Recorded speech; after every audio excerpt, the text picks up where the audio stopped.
Hello and welcome to Sam Not So Wise. My name is Sam. Are you bored of the normal A to B to C?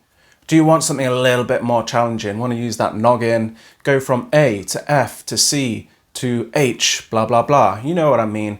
Something a little bit more interesting within the structure of the book. I personally love a little bit of challenge every now and then. And like with music, I love it when people take something normal and experiment with it, do something a little different. And that's what I'm going to talk about today. I'm going to talk about 5 books that I really like that experiment with the structure, not just normal A to B to C, but something a little bit different to get you a little bit confused and thinking a bit more. If that sounds like something you are interested in, we are going to get to that right now. I do have a little bit of a cold, so apologies for if I sound awful or have to stop a lot of times to blow my nose or whatever. So with that and much further ado, let's talk about some interesting structural books. So the inspiration for this video came about from my most recent read, which was Use of Weapons by Iain M. Banks, a reread for me, but I read this in a buddy read with Whitney from The Secret Source of Storycraft and Bart from Bart's Book Space. They were going to read this and I was very keen to read along with them because I remember this being one of my favorite books of all time. I'll talk about my feelings in a wrap up in a few days, but this story revolves around special circumstances, that area of the culture that deals with things outside of the culture in a way that may be morally, questionable. They go and meddle with affairs of other worlds to basically make things suit them, make outcomes happen the way they want them to. And a man is hired by a character called Smar to come and dabble in a world and the war that it's seemingly coming. And this man is called Zakalwe. He has been hired by the culture many times before because he is kind of a genius of warfare. So the structure of the book, we have one story going forward and one story going backwards in time. The plot that goes forwards in time is where we see Zakalwe be hired again by special circumstances through Smar and doing what the culture does. They go and meddle with the affairs of a world that Zakalwe has actually been to before and worked at through special circumstances. But his payment is to go and see somebody from his deep, dark past. And we don't know why he wants to see that person. And so the plot that goes backwards in time, we see him basically go from where they are now backwards in steps through 14 chapters. And it goes through the many times that he has worked for special circumstances mostly. And we learn how his relationship to the culture has developed by going backwards in time, the development of his relationship with Smar, not romantic, but professional. And we slowly learn about the memories that haunt him and that led him going into the culture and working for them. And with every story, we gain more and more context as he gets closer to the memories that haunt him deeply. And at the very, very end of the book, I know some people don't like to hear this, but there is kind of a big reveal that completely recontextualizes the whole story. Does it work? That's what I'm kind of now questioning, and I'll talk about in my wrap up. But either way, this is a genius storytelling device, and each of the short stories, what I love, short stories, each of, oh, I'm so awful at this. Each of the flashbacks where we're going back in time with Zakalwe reads like a short story in its own right. And what I love about Iain Banks' writing in general is his range. And it really shows in this book because, as I was going to say, each of those flashbacks feels like a different short story with a very different writing style. There's a lot of very atmospheric and dreamlike writing within there, and a lot of beautiful writing, a lot of emotional writing, and a lot of very deep thinking. So overall, I still absolutely love this book. And if you love funky structures, this has got you sorted. So the next one I'll talk about is a lot more well known, which is Cloud Atlas by David Mitchell. It's very hard to describe what this book is about, mainly because of the plot structure, but also because this is basically a book made up of 6 novellas, I'm not really sure, which each have a small link to each other. So the structure of this book, the 6 stories, we get the first 5 in chronological order, so the oldest to the newest, and we get the first half of the stories. In the middle of the book, we get the 6th story, which is told in its entirety, and then we go backwards in time through the other 5 stories and get the second half of them. So with each iteration of the story in the second half, we learn more about how they affect each other. You do see more of it, and you do see some of it at the start of the stories, but the second half completes them and you learn more. They're not hugely linked. There are small links, but they do affect each other in subtle ways. And it's just a really fun storytelling device. It's fun to come back to those stories and be like, oh yeah, I remember this. This was great. And all 6 of the stories are interesting in their own right. I know a lot of people struggle with the first one because it kind of has old schooly writing, but it's just a genius way of telling the stories. So I highly recommend this one if you want something a little bit more experimental and like shorter stories. I'm not a big short story fan, but each one of these was super interesting and I loved how they all linked up. So the next book I'll talk about is This Is How You Lose the Time War by Max Gladstone and Amal El-Mohtar. This is a timey-wimey book. It involves a lot of time travel, which immediately lends itself to fun structures in the story and general confusion. But don't dissuade yourself because it is fairly easy to follow. At least I thought it was, and I'm not the smartest of Joes. And this is centered on 2 warring sides.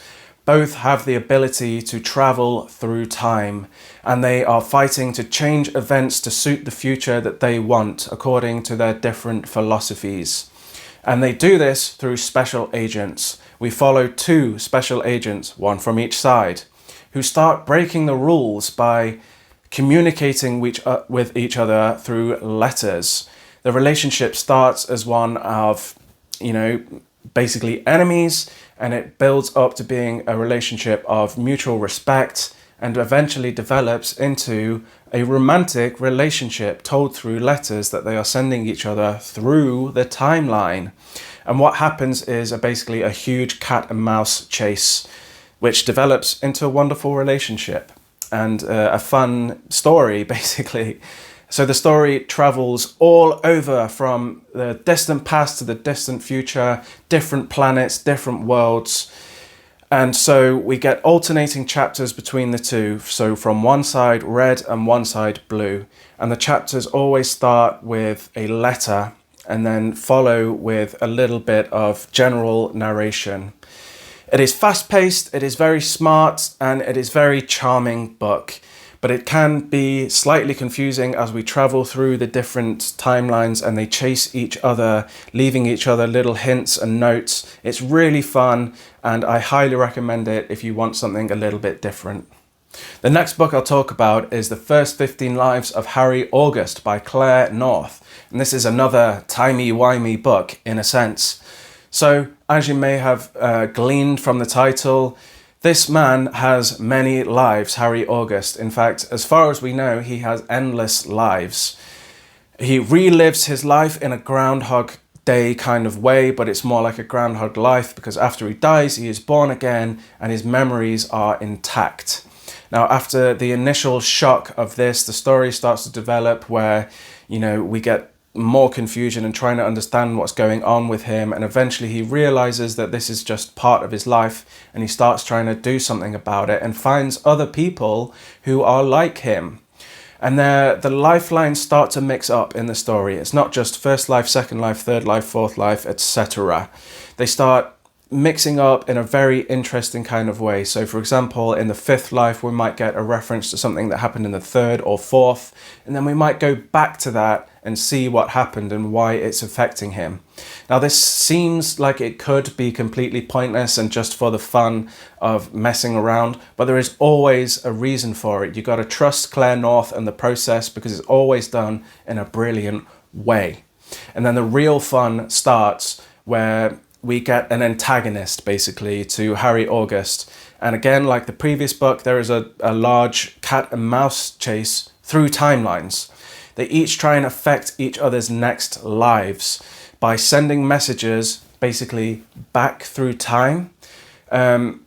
So somebody that they say Harry August was 20 years old, he knows an 80-year-old person who has the same, thing that he is going through, the multiple lives, reliving lives. He can basically ask her to do something when she is much younger that's going to affect his life. And so you get them both doing this, trying to affect their lives before they're born the next time, to be able to chase each other and find each other and kill each other. So in a sense, there's both stasis and progression, because there is the repetition of lives, and that is always the same. He always wakes up on the same day. He dies at a different day, but you get this repetition, but there's always a progression of the story.